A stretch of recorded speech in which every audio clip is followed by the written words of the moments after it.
Hello hi friends, welcome back to another blog. ನಾನು ಇವತ್ತಿನ blog ಶುರು ಮಾಡ್ತಾ ಇದ್ದೀನಿ. ಇದು ಬಂದುಬಿಟ್ಟು ಸೋಮವಾರ ಮತ್ತು ಮಂಗಳವಾರದ್ದು ಬ್ಲಾಗ್ ಆಗಿರುತ್ತೆ. ಈ ವಿಡಿಯೋ ಏನಾದರೂ ನಿಮಗೆ ಸ್ವಲ್ಪನಾದರೂ ಇಷ್ಟ ಆದರೆ ಪ್ಲೀಸ್ ಒಂದು ಲೈಕ್ ಮಾಡಿ, ಹಾಗೆ ಶೇರ್ ಮಾಡಿ, ಕಮೆಂಟ್ ಮಾಡಿ. ಹಾಗೆ ಇನ್ನೂ ಯಾರೆಲ್ಲ ನನ್ನ ಚಾನಲ್ಗೆ ಸಬ್ಸ್ಕ್ರೈಬ್ ಮಾಡ್ಕೊಂಡಿಲ್ಲ ಪ್ಲೀಸ್ ಸಬ್ಸ್ಕ್ರೈಬ್ ಮಾಡ್ಕೊಳ್ಳಿ ಅಂತ ಕೇಳ್ಕೊತ ಇವತ್ತಿನ ಬ್ಲಾಗ್ ಶುರು ಮಾಡ್ತಾ ಇದ್ದೀನಿ. ಸೋಮವಾರ ನಾನು ಬೆಳಗ್ಗೆನೇ ಶುರು ಮಾಡಿದೆ ವ್ಲಾಗು. ಇದು ಬಂದುಬಿಟ್ಟು ಬೆಳಗ್ಗೆನೇ ಹೀರೆಕಾಯಿ ಎಣ್ಗಾಯಿ ಮಾಡೋಣ ಅಂದ್ಕೊಂಡೆ. ಎಳೆದು ನಮ್ಮ ಮನೆಯವರು ಬನ್ನರ್ಘಟ್ಟ ಕಡೆ ಹೋಗಿದ್ರಲ್ವ, ಅಲ್ಲಿ ಫ್ರೆಶ್ಶಾಗಿ ತರಕಾರಿ ಸಿಗುತ್ತೆ.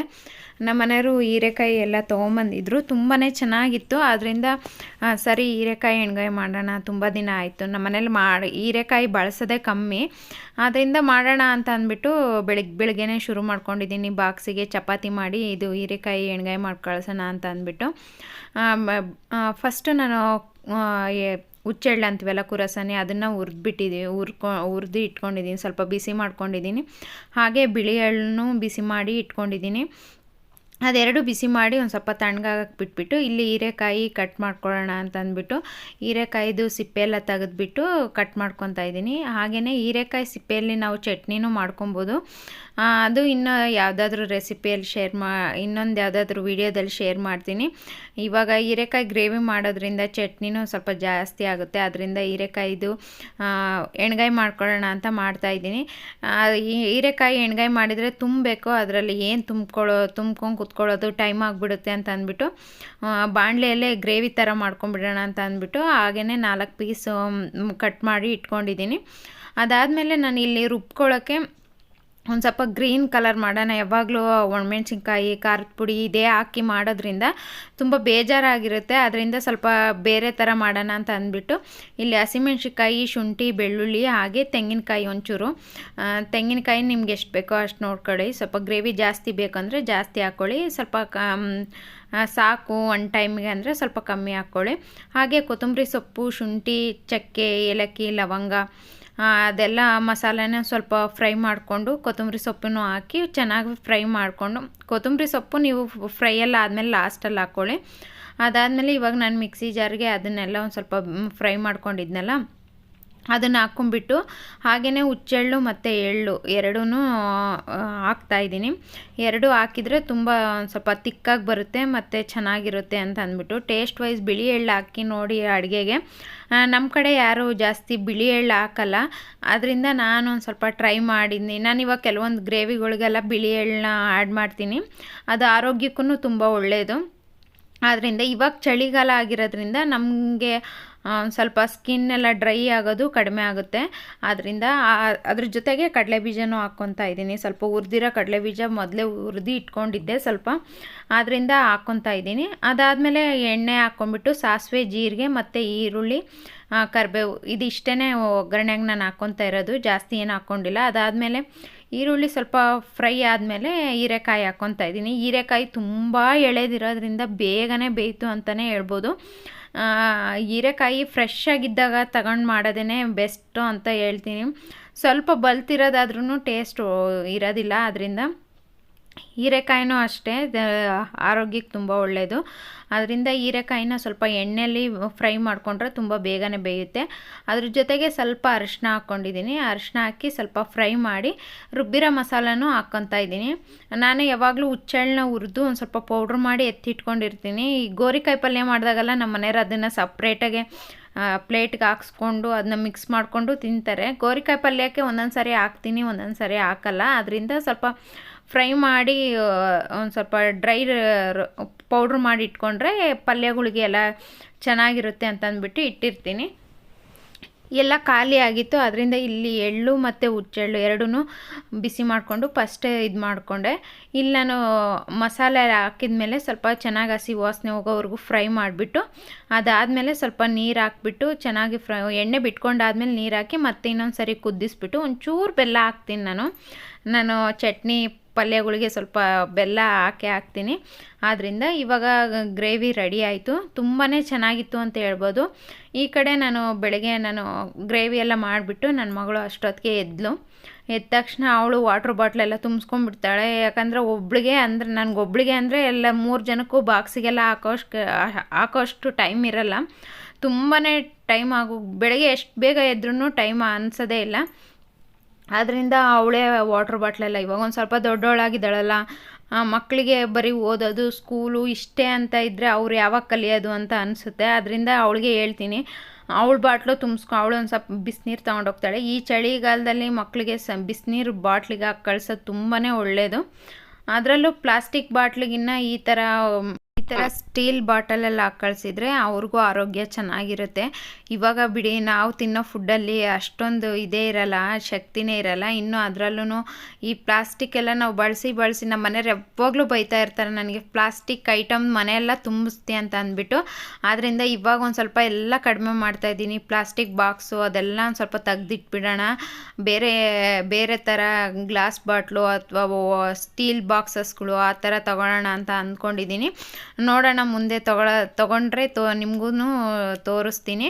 ಇವಾಗ ಅವಳು ವಾಟ್ರ್ ಬಾಟ್ಲಿಗೆ ನೀರು ಹಾಕ್ಕೊಂಡು, ಅದಕ್ಕೆ ಅವರಪ್ಪ ಸ್ಟೀಲ್ ಬಾಟ್ಲಲ್ಲಿ ಕಳಿಸು ಅಂತ ಅಂದ್ಬಿಟ್ಟು ಅವರಿಗೆ ಮಿಲ್ಟನ್ ಬಾಟ್ಲು ತಂದುಕೊಟ್ರು. ಬಿಸಿನೀರಲ್ವಾ ಅವಳು ತಗೊಂಡು ಹೋಗೋದು, ಸ್ವಲ್ಪ ಬಿಸಿಯಾಗಿರಲಿ ಅಂತಲೇ. ಅವಳಿಗೆ ಶೀತ ಆಗಿಬಿಡುತ್ತೆ ಬೇಗ, ಆದ್ದರಿಂದ ಅವಳಿಗೆ ಬಿಸಿನೀರೇ ಹಾಕಿ ಕಳಿಸ್ತೀನಿ. ಅದಾದಮೇಲೆ ಇಲ್ಲಿ ಚಪಾತಿ ಎಲ್ಲ ಲಟ್ಟಿಸ್ಕೊಂಡೆ. ಇವತ್ತು ನನ್ನ ಮಗ ತುಂಬ ಬೇಗನೆ ಎದ್ಬಿಟ್ಟಿದ್ದಾನೆ, ಯಾಕೆಂದರೆ ಅವನಿಗೆ ಕಲರ್ ಡ್ರೆಸ್ ಇತ್ತು, ಗ್ರೀನ್ ಡೇ ಅಂತ. ಆದ್ದರಿಂದ ಅವನಿಗೆ ಕಲರ್ ಡ್ರೆಸ್ ಅಂದ್ಬಿಟ್ರೆ ಎಲ್ಲಿ ಜೋಶು. ಬೆಳಗ್ಗೆ ಬೇಗ ಎದ್ದು ಅಮ್ಮ ಬಾ ಅಮ್ಮ ಸ್ನಾನ ಮಾಡಿಸು ಅಂತ ಕರಿತಾನೆ ಇದ್ದ. ಸರಿ ಇರು, ಅಪ್ಪಂಗೆ ಬಾಕ್ಸಿಗೆ ಹಾಕಿ ಕೊಟ್ಬಿಟ್ಟು ಆಮೇಲೆ ನಿನಗೆ ಸ್ನಾನ ಮಾಡಿಸ್ತೀನಿ ಅಂತ ಹೇಳಿದೆ. ಮತ್ತು ಅವ್ರನ್ನೆಲ್ಲ ರೆಡಿ ಮಾಡಿಕೊಂಡು ಸ್ಕೂಲ್ ಹತ್ರ ಹೋಗಿ ಬಿಟ್ಟು ಬರ್ತೀನಿ. ನಾನೇ ಹೋಗಿ ಬಿಟ್ಟು ಬರ್ತೀನಿ. ನನ್ನ ಮಗಳಿಗೆ ಆಟೋಗೆ ಕಳಿಸ್ತೀನಲ್ವ, ಅದರಿಂದ ಇವನ್ನ ನಾನೇ ಬಿಟ್ಟು ಬರೋದ್ರಿಂದ ನಾನು ರೆಡಿಯಾಗಿ ಹೋಗಬೇಕು. ಅದರಿಂದ ಸ್ವಲ್ಪ ಬೇಗ ರೆಡಿಯಾಗಿ ಹೋಗಿ ಬಿಟ್ಟು ಬಂದಾದಮೇಲೆ ನಾನೊಂದು ಸ್ವಲ್ಪ ತಿಂಡಿ ತಿಂದ್ಕೊತೀನಿ. ಯಾಕಂದರೆ ಸ್ವಲ್ಪ 9 ಗಂಟೆನೇ ಆಗೋಗ್ಬಿಡುತ್ತೆ. ನಾನಲ್ಲಿ ತರಕಾರಿ ಎಲ್ಲ ತೊಗೊಂಡು ಬಸ್ಸಿಗೆ ವೆಯ್ಟ್ ಮಾಡಿ ಬರೋದು ಸ್ವಲ್ಪ ಲೇಟ್ ಆಗುತ್ತೆ. ಮತ್ತು ನಮಗೆ ಬಸ್ ಸ್ಟಾಪಿಂದ ನಮ್ಮ ಮನೆಗೆ ಬರಬೇಕಂದ್ರೂ ಸ್ವಲ್ಪ ದೂರನೇ ಇದೆ, ಅದರಿಂದ ಸ್ವಲ್ಪ ಲೇಟ್ ಆಗುತ್ತೆ. ಆದ್ದರಿಂದ ಬಂದ ತಕ್ಷಣ ತಿಂಡಿ ತಿಂದ್ಕೊಂಡು ಆಮೇಲೆ ಇವಾಗ ನನ್ನ ಡೈಲಿ ರೋಟೀನ್ ಶುರು ಮಾಡಿದ್ದೀನಿ. ಅಲ್ಲಿಂದ ಬಂದು ತಿಂಡಿ ಎಲ್ಲ ತಿಂದ್ಕೊಂಡು ಅದಾದಮೇಲೆ ಸ್ವಲ್ಪ ಬಟ್ಟೆ ಎಲ್ಲ ತೆಗ್ದಿಡೋಣ, ಸಾಕ್ಸು ಎಲ್ಲ ತೊಳೆದಾಕಿದ್ದೆ. ಮಂಡೇ ಆಗಿತ್ತಲ್ವಾ, ಅದರಿಂದ ಸಂಡೇನೇ ಎಲ್ಲ ತೊಳೆದಾಕಿದ್ದೆ. ಅದರಲ್ಲಿ ಒಂದೊಂದು ಜೊತೆ ಹಾಕ್ಕೊಂಡು ಹೋದ್ರು, ಇಲ್ಲ ಒಗ್ದಿಲ್ಲ ಅಂದರೆ ಅವು ಹಾಗೇ ಹಾಕ್ಕೊಂಡೋದ್ರೆ ಸ್ಮೆಲ್ ಬರ್ತಿರುತ್ತೆ ಕಾಲೆಲ್ಲ. ಅದರಿಂದ ಸಂಡೇ ಒಗೆದ್ಬಿಟ್ರೆ ನಮಗೂ ಈಸಿ, ನಮಗೂ ಒಂದು ವಾರ ಫುಲ್ಲು ರೆಸ್ಟ್ ಆದಂಗೆ ಆಗುತ್ತೆ. 2 ಜೊತೆ ಕೊಟ್ಟಿರ್ತಾರಲ್ವ, ಹಂಗಾಗಿ ಅಷ್ಟೊಂದೇನು ಇದಾಗಿರಲ್ಲ. ಅದೆಲ್ಲ ಆದಮೇಲೆ ನೆಕ್ಸ್ಟ್ ಇದು ಮಂಗಳವಾರದ ವ್ಲಾಗು. ಮಂಗಳವಾರ ನಾನು ಆ ಸೋಮವಾರದ ವ್ಲಾಗು ನಾನಲ್ಲೇ ತಿಂಡಿ ತಿಂದ್ಬಿಟ್ಟು ಅಲ್ಲಿಗೆ ಸ್ಟಾಪ್ ಮಾಡಿದೆ. ಅದಾದಮೇಲೆ ಬಟ್ಟೆ ಎಲ್ಲ ನೆಕ್ಸ್ಟ್ ಡೇ ಮಂಗಳವಾರದ ವ್ಲಾಗು. ಮಂಗಳವಾರ ಸಂಕಷ್ಟಹರ ಚತುರ್ಥಿ ಇರೋದ್ರಿಂದ ನಾನು ಬೆಳಗ್ಗೆನೇ ಹೋಗಿ ನನ್ನ ಮಗನ ಬಿಟ್ಟಾದ ತಕ್ಷಣವೇ ಬಂದು ಇಲ್ಲಿ ಎಲ್ಲ ಕಸ ಗುಡಿಸ್ಕೊತಾ ಇದ್ದೀನಿ. ಯಾಕಂದರೆ ಅವತ್ತು ನನಗೆ ನಮ್ಮ ಮನೆಯವರು ಹಿಂದಿನ ದಿನವೇ ಹೇಳಿದರು ನನಗೆ, ನಾಳೆ ಸಂಕಷ್ಟಹರ ಚತುರ್ಥಿ ಕಣೆ ಅಂತ ಅಂದ್ಬಿಟ್ಟು. ಆದ್ದರಿಂದ ನಾನು ಈ ಸರಿ ಆದರೂ ಸಂಕಷ್ಟಹರ ಚತುರ್ಥಿ ಮಾಡೋಣ. ಮದುವೆ ಆದಮೇಲಂತೂ ಒಂದು ದಿನಕ್ಕೂ ಮಾಡೇ ಇಲ್ಲ ಸಂಕಷ್ಟಹರ ಚತುರ್ಥಿ. ಆವಾಗ ಪದ್ಮನಾಭ ನಗರದಲ್ಲಿದ್ದಾಗ 1-2 ಸರಿ ಮಾಡಿದ್ದೆ ಅನಿಸುತ್ತೆ. ಅದಾದಮೇಲೆ ಮಾಡೇ ಇಲ್ಲ. ಮದುವೆಗಿನ ಮುಂಚೆ ಮಾಡ್ತಾಯಿದ್ವಿ, ನಮ್ಮ ಅಕ್ಕ ಅವರೆಲ್ಲ ಮಾಡ್ತಾಯಿದ್ರು, ನಮ್ಮ ಅತ್ತೆ ಮಕ್ಕಳು ಅವ್ರ ಮನೆಯಲ್ಲೇ ಅಲ್ವಾ ನಾವಿದ್ದಿದ್ದು, ಅವ್ರ ಜೊತೆಗೆ ನಾನು ಮಾಡ್ತಾಯಿದ್ದೆ. ಹಾಗಾಗಿ ಅಲ್ಲಿ ಯಾವ ವರ್ಷ ಪೂರ್ತಿ ಸಂಕಷ್ಟಹರ ಚತುರ್ಥಿ ಯಾವಾಗ ಬಂದರೂ ಯಾವ ವಾರ ಬಂದ್ರೂ ಮಾಡ್ತಾಯಿದ್ವಿ. ಅದಾದಮೇಲೆ ಮದುವೆ ಆದಮೇಲೆ ಮಾಡೇ ಇರಲಿಲ್ಲ. ಅದಾದಮೇಲೆ ಮಕ್ಕಳಾದ್ಮೇಲೂ ಮಾಡೇ ಇಲ್ಲ ಅಂತಲೇ ಹೇಳ್ಬೋದು. ಇನ್ನು ಮಕ್ಕಳದು ಬೆಳೆಸೋದು ಅದರಲ್ಲೇ ಇದಾಗಿಬಿಟ್ಟು ನಮಗೆ ಪೂಜೆ ಅದೆಲ್ಲ ಮಾಡೋಕ್ಕೆ ಅಷ್ಟೊಂದು ಉಪವಾಸ ಎಲ್ಲ ಇದ್ದು ಮಾಡೋದು ತುಂಬಾ ಕಷ್ಟ ಆಗುತ್ತೆ. ಅದರಿಂದ ಮಾಡಿರಲಿಲ್ಲ. ಸರಿ, ನಮ್ಮ ಮನೆಯವರು ಹೇಳಿದ್ರಲ್ವ, ಒಂದಿನ ಮುಂಚೆನೇ ಹೇಳಿದ್ರಿಂದ ನನಗೆ ನೆಕ್ಸ್ಟ್ ಡೇ ಎಲ್ಲ ಬೆಳಗ್ಗೆಯಿಂದ ಏನೂ ತಿಂದೇ ಇರಲಿಲ್ಲ, ಹಾಗೇ ಇದ್ದೆ. ಫಸ್ಟ್ ಕೆಲಸ ಮುಗಿಸ್ಕೊಂಬಿಡೋಣ ಅಂತ ಅಂದ್ಬಿಟ್ಟು ಬೆಳಗ್ಗೆನೇ ಸ್ಕೂಲ್ ಹತ್ರದಿಂದ ಬಂದುಬಿಟ್ಟು ಇವಾಗ ಬಾಗಿಲೆಲ್ಲ ತೊಳ್ಕೊತಾ ಇದ್ದೀನಿ. ಬಾಗಿಲೆಲ್ಲ ತೊಳೆದ್ಬಿಟ್ಟು ರಂಗೋಲಿ ಎಲ್ಲ ಹಾಕಿ ಫಸ್ಟು ಹೊರ್ಗಡೆ ಕೆಲಸ ಮುಗಿಸ್ಕೊಂಬಿಟ್ರೆ ಆಮೇಲೆ ಮತ್ತೆ ನನ್ನ ಮಗನ ಕರ್ಕೊಂಡು ಹೋಗಬೇಕು. ಅದರಿಂದ ಲೇಟಾಗುತ್ತೆ ಅಂತ ಅಂದ್ಬಿಟ್ಟು ಪಟ ಕೆಲಸ ಮುಗಿಸ್ಕೊಳ್ಳೋಣ ಅಂತ ಅಂದ್ಬಿಟ್ಟು ಇಲ್ಲಿ ಮುಗಿಸ್ಕೊತಾ ಇದ್ದೀನಿ. ಹೊರ್ಗಡೆನೂ ಅಷ್ಟೇ ತುಂಬ ನಮ್ಮ ಮನೆ ಮುಂದೆ ಅಷ್ಟೇ ಕ್ಲೀನ್ ಮಾಡ್ಕೊಳಕ್ಕಾಗಲ್ಲ. ಕೆಳಗೆ ಮೇಲಿಂದ ಕೆಳಗವರೆಗೂ ಮೆಟ್ಲೆಲ್ಲ ಗುಡಿಸ್ಕೊಂಡು ಒರೆಸ್ಕೊಂಡು, ಹಾಗೆಯೇ ಇಲ್ಲಾಂದರೆ ಮಳೆ ಬಂದರೆ ಮತ್ತೆ ಮಣ್ಣೆಲ್ಲ ನಮ್ಮ ಮನೆ ಮುಂದ್ಗಡೆನೇ ಬಂದುಬಿಡುತ್ತೆ. ಅದರಿಂದ ಎಲ್ಲನೂ ಕ್ಲೀನಾಗಿ ಗುಡಿಸ್ಬಿಟ್ಟು ಇವಾಗ ಬಂದು ರಂಗೋಲಿ ಎಲ್ಲ ಹಾಕ್ಕೊತಾ ಇದ್ದೀನಿ. ಹೊರಗಡೆ ಎಲ್ಲ ಕ್ಲೀನ್ ಆದಮೇಲೆ ಮತ್ತೆ ಒಳಗಡೆನೂ ಕ್ಲೀನ್ ಮಾಡೋದು ತುಂಬಾ ಇದೆ. ಮಕ್ಳು ಇರ್ತಾರೆ ಅಂದರೆ ಮನೇಲಿ ತುಂಬಾ ಕ್ಲೀನ್ ಮಾಡೋದಿರುತ್ತೆ. ನೆನ್ನೆ ಇನ್ನೂ ಮನೆ ಒರೆಸಿ ವಾರ ಎಲ್ಲ ಮಾಡಿದ್ದೆ, ಆದ್ರೂ ಮತ್ತೇನೋ ಮಕ್ಕಳಿರೋದ್ರಿಂದ ಅದು ಇದು ಬುಕ್ಸು ಪೆನ್ನು ಸ್ಕೂಲಿಗೆ ಹೋಗ್ತಾರೆ ಅಂದರೆ ಕೇಳಲೇಬೇಡಿ, ಶೀಟೆಲ್ಲ ಅರ್ದು ಬಿಸಾಕಿರ್ತಾರೆ. ಆದ್ದರಿಂದ ಅದನ್ನೆಲ್ಲ ಇವಾಗ ತೆಗೆದು ಡ್ರೈ ಕಸಕ್ಕೆಲ್ಲ ಹಾಕ್ಬಿಟ್ಟು, ಇನ್ನು ಕಸ್ತರು ಬರ್ತಾರೆ, ಕಸ ಎಲ್ಲ ಹಾಕಬೇಕು.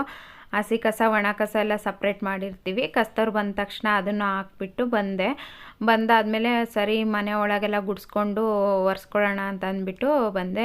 ಅಷ್ಟೊತ್ತಿಗೆ ಟೈಮು ಆಯಿತು, ಕಸ್ತವ್ರು ಬಂದರು, ಅಲ್ಲಿಗೆ ಟೈಮ್ ಆಗಿತ್ತು. ಅದರಿಂದ ಮತ್ತೆ ಬಂದುಬಿಟ್ಟು ಮನೆ ಒರೆಸೋಣ ಅಂತ ಅಂದ್ಬಿಟ್ಟು ಸ್ಕೂಲ್ ಹತ್ರ ಹೋಗಿ ನನ್ನ ಮಗನ ಕರ್ಕೊಂಡು ಬಂದು ಅವನ್ನ ಇವಾಗ ಮಲಗಿಸಾದ್ಮೇಲೆ ನೋಡಿ ನಾನು ಕೆಲಸ ಶುರು ಮಾಡಿದ್ದೀನಿ. ಯಾಕೆಂದರೆ ಅವನು 8 ಗಂಟೆಗೆ, ನಾನು 7:15 ಹೋಗ್ಬಿಟ್ಟು ಬಂದಿರ್ತೀವಿ. 8:30 ಆಗಿಬಿಡುತ್ತೆ. ನಾನು ಬರೋದೇ 9 ಗಂಟೆ ಆಗಿಬಿಡುತ್ತೆ. ಮತ್ತೆ 12 ಗಂಟೆಗೆ ಹೋಗ್ಬೇಕು ಸ್ಕೂಲ್ ಹತ್ರ ಹೋಗಿ ಅವನ್ನ ಮತ್ತೆ ಕರ್ಕೊಂಬಂದು ಅವನಿಗೆ ಒಂದು ಸ್ವಲ್ಪ ತಿನ್ನೋಕ್ಕೇನಾದರೂ ಕೊಟ್ಬಿಟ್ಟು ಮಲಗಿಸ್ಬಿಡ್ತೀನಿ. ಆದಮೇಲೆ ನಾನು ಕೆಲಸ ಶುರು ಮಾಡ್ಕೊತೀನಿ. ಇಲ್ಲಿ ಎಲ್ಲ 2 ರೂಮು ಕಸ ಗುಡಿಸಿ ಒರೆಸ್ಕೊಂಡೆ.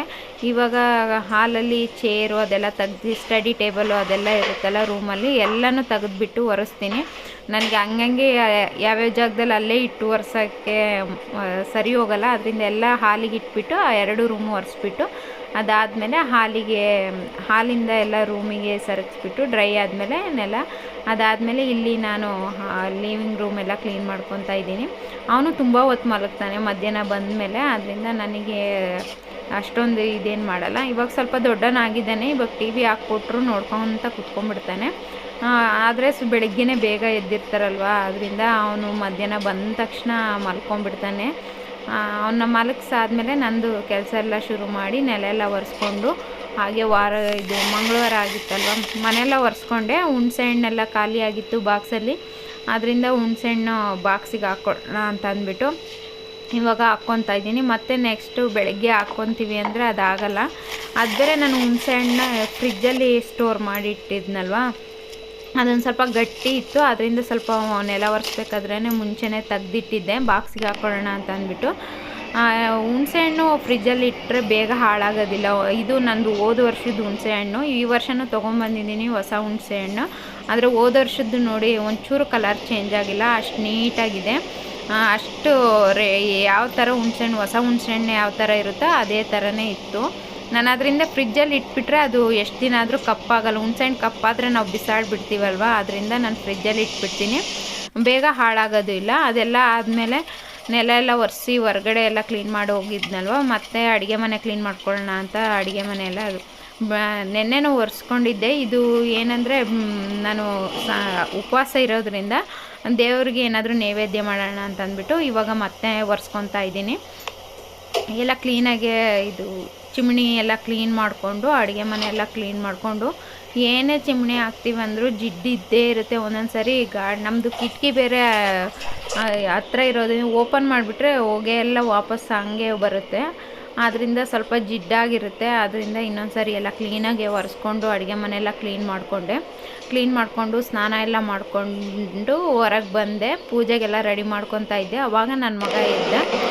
ಅಷ್ಟೊತ್ತಿಗೆ ನನ್ನ ಮಗಳೂ ಬಂದಿದ್ದು, ಅವಳು ಸ್ಕೂಲಿಂದ ಬಂದಿದ್ಲು, ನಮ್ಮ ಮನೆಯವರು ಬಂದಿದ್ದರು. ಅಷ್ಟೊತ್ತಿಗೆ ನೈವೇದ್ಯಕ್ಕೆ ರೆಡಿ ಮಾಡ್ಕೊಳ್ಳೋಣ ಅಂತ ಅಂದ್ಬಿಟ್ಟು ಈ ಕಡೆ ಇದು ಮಾಡೋಣ, ಕಡುಬು ಮಾಡೋಣ ಅಂತ ಅಂದ್ಕೊಂಡೆ. ಇದು ಮೋದಕ ಆ ಥರ, ಆದರೆ ಟೈಮ್ ಆಗಿಬಿಡುತ್ತೆ. ಇವಾಗ ಅಕ್ಕಿ ಇಟ್ಟು ಅದನ್ನ ಬೇಯಿಸ್ಬಿಟ್ಟು ಬಿಸಿನೀರಲ್ಲಿ ಕಲಿಸ್ಬಿಟ್ಟು ಅದೆಲ್ಲ ತುಂಬ ಟೈಮ್ ಆಗುತ್ತೆ ಅಂತ ಅಂದ್ಬಿಟ್ಟು ಮೈದಾ ಹಿಟ್ಟು ಕಲಿಸ್ಬಿಟ್ಟು ಮಾಡೋಣ ಅಂದ್ಕೊಂಡು ಮಾಡ್ತಾಯಿದ್ದೀನಿ. ಇಲ್ಲಿ ಗಸಗಸೆ ಹಾಕ್ಕೊತಾ ಇದ್ದೀನಿ. ಫಸ್ಟು ಗಸಗಸೆ ಬಿಸಿ ಆದಮೇಲೆ ಸ್ವಲ್ಪ ಬೆಲ್ಲನೂ ಹಾಕ್ಕೊತಾ ಇದ್ದೀನಿ. ಬೆಲ್ಲ ಸ್ವಲ್ಪ ಜಾಸ್ತಿ ಹಾಕ್ಬಿಟ್ಟಿದೆ ಅನಿಸುತ್ತೆ, ಸ್ವಲ್ಪ ಸ್ವೀಟ್ ಜಾಸ್ತಿ ಅಂದರು ನಮ್ಮ ಮನೆಯವರು. ಅದಾದಮೇಲೆ ತೆಂಗಿನಕಾಯಿ ತುರಿದಿಟ್ಟಿರೋ ತೆಂಗಿನಕಾಯಿ ಹಾಕ್ಕೊತಾ ಇದ್ದೀನಿ.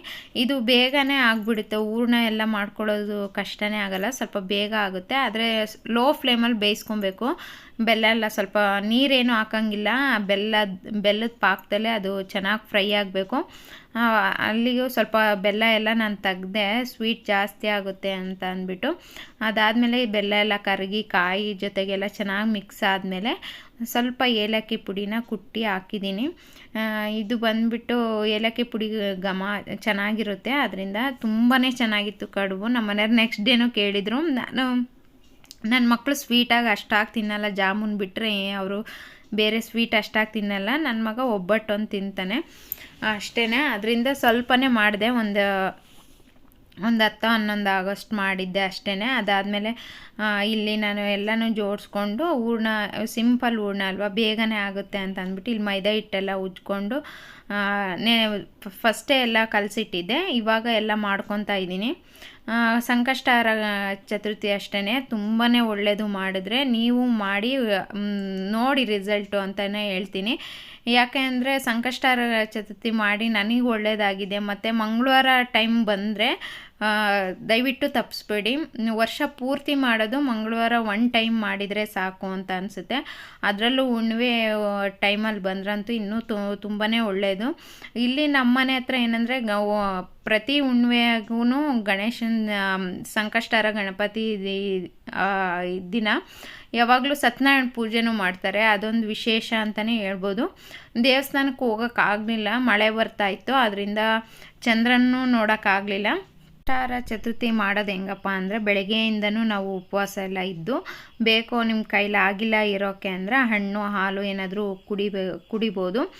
ಬೆಳಗ್ಗೆಯಿಂದನೂ ಉಪವಾಸ ಇದ್ಬಿಟ್ಟು ಸಾಯಂಕಾಲ ನಾವು ಪೂಜೆ ಎಲ್ಲ ಮಾಡಿಬಿಟ್ಟು ಅದಾದಮೇಲೆ ದೇವಸ್ಥಾನಕ್ಕೆ ಹೋಗಿ ಅದಾದಮೇಲೆ ನಾವೇ ಚಂದ್ರನ ನೋಡಿ ಆಮೇಲೆ ಚಂದ್ರನಿಗೂ ಸ್ವಲ್ಪ ಪೂಜೆ ಎಲ್ಲ ಮಾಡಿ ಆಮೇಲೆ ನಮ್ಮ ಮನೆಯಲ್ಲಿ ಊಟ ಮಾಡ್ಕೊತೀವಿ.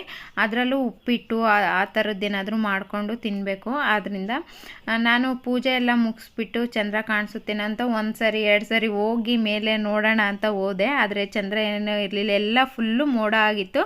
ಚಂದ್ರೋದಯ ಇದ್ದು ಅವತ್ತು ಮಂಗಳವಾರದ ದಿನ 10 ಗಂಟೆ ಹಾಗೆ ಅಂತ ನಾನು ಬೇರೆ ಇದರಲ್ಲಿ ನೋಡಿದ್ದೆ, ಟಿ ವಿಯಲ್ಲಿ ಹೇಳಿದರು ಜ್ಯೋತಿಷ್ಯರು. ಅದರಿಂದ ನಾನು ಸರಿ ಅಂತ ಅಂದ್ಬಿಟ್ಟು 10 ಗಂಟೆವರೆಗೂ ವೆಯ್ಟ್ ಮಾಡಿದೆ. ಅಷ್ಟೊತ್ತಿಗೆ ಮಳೆನೂ ಶುರುವಾಯಿತು, ಅದರಿಂದ ಚಂದ್ರ ನೋಡೋಕ್ಕಾಗಿಲ್ಲ. ಆ ಥರ ಏನಾದರೂ ಆದರೆ ಅದಕ್ಕೆ ಆಲ್ಟರ್ನೇಟಾಗಿ ಏನು ಮಾಡ್ಬೋದು ಅಂದರೆ ಒಂದು ತಟ್ಟೆಯಲ್ಲಿ ಅಕ್ಕಿ ಹಾಕ್ಬಿಟ್ಟು ಅದರೊಳಗೆ ಚಂದ್ರನ ಬರೆದು ಅರಿಶಿನ ಕುಂಕುಮ ಎಲ್ಲ ಹಾಕ್ಬಿಟ್ಟು ಅದಕ್ಕೆ ಇನ್ನೊಂದು ಸರಿ ಪೂಜೆ ಎಲ್ಲ ಮುಗಿಸಿ ಆಮೇಲೆ ನಾವು ಊಟ ಎಲ್ಲ ಮಾಡ್ಬೋದು. ನಾನು ನಮ್ಮ ಮನೆಯವರು ನನ್ನ ಮಕ್ಕಳಿಗೆ ಅನ್ನ ಸಾಂಬಾರು ಇತ್ತು, ಆದರೆ ನಾನು ಸಪ್ರೇಟಾಗಿ ಉಪ್ಪಿಟ್ಟು ಮಾಡಿಕೊಂಡು ತಿಂದು ನನ್ನ ವ್ರತನ ಮುಗಿಸ್ದೆ. ಇದಾಗಿತ್ತು ಇವತ್ತಿನ ವಿಡಿಯೋ. ಈ ವಿಡಿಯೋ ಏನಾದರೂ ನಿಮಗೆ ಸ್ವಲ್ಪನಾದರೂ ಇಷ್ಟ ಆದರೆ ಪ್ಲೀಸ್ ಲೈಕ್ ಮಾಡಿ, ಹಾಗೇ ಶೇರ್ ಮಾಡಿ, ಕಮೆಂಟ್ ಮಾಡಿ. ಹಾಗೆ ಇನ್ನೂ ಯಾರೆಲ್ಲ ನನ್ನ ಚಾನಲ್ಗೆ ಸಬ್ಸ್ಕ್ರೈಬ್ ಮಾಡ್ಕೊಂಡಿಲ್ಲ ಪ್ಲೀಸ್ ಸಬ್ಸ್ಕ್ರೈಬ್ ಮಾಡ್ಕೊಳ್ಳಿ, ಸಪೋರ್ಟ್ ಮಾಡಿ.